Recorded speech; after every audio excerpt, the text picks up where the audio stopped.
মণিমা, ওকে শেষ করবেন না। আপনি যদি ওকে শেষ করেন তাহলে আরো ক্ষমতাশালী প্রেতাত্মায় ও পরিণত হবে। মানে? প্রতিশোধের তাড়নায় ও এখানে এসেছে। শাস্ত্র অনুসারে অতৃপ্ত বাসনা নিয়ে কেউ যদি প্রাণ ত্যাগ করে, তার অতৃপ্ত আত্মা প্রতিশোধ নেবার জন্য ফিরে আসে। আর ওর মতো অঘরীতান্ত্রিক হলে পরে সে তো আরো ভয়ঙ্কর শক্তি, তখন তাকে বিনাশ করা দুঃসাধ্য।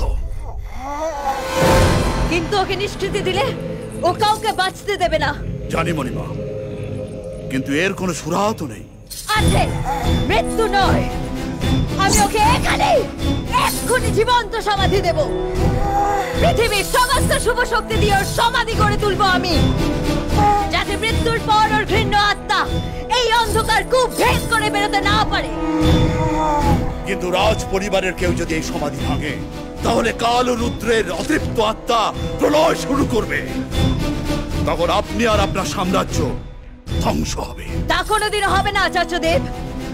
ওকে সমাধি দেওয়ার পর আমি এই প্রাসাদ পরিত্যক্ত ঘোষণা করব। কেউ কোনোদিনও এই প্রাসাদে প্রবেশ করবে না। মণিমার নির্দেশ পালন করে সমাধির জন্য 51 পীঠ থেকে পুজো করা পাথর নিয়ে আসা হলো। তৈরি হলো অভঙ্গুর অপ্রতিরোধ্য সমাধি। মহাশক্তি মন্ত্র খোদাই করা অষ্টধাতুর ফলক দিয়ে নিশ্ছিদ্র করা হয় সমাধি। দেশের বড় বড় বেদজ্ঞ পণ্ডিতদের প্রাসাদে আমন্ত্রণ জানায় মণিমা। শুরু হয় হোম যজ্ঞ।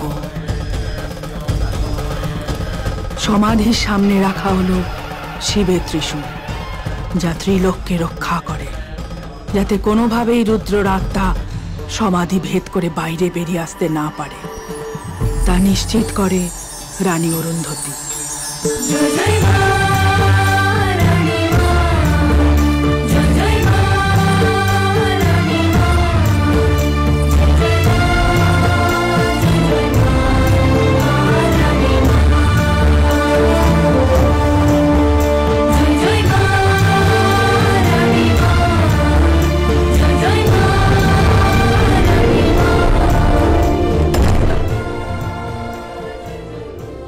রুদ্রর সমাধি নিয়ে পরিত্যক্ত হয়ে পড়ে থাকে ধুলিবাড়ি প্রাসাদ।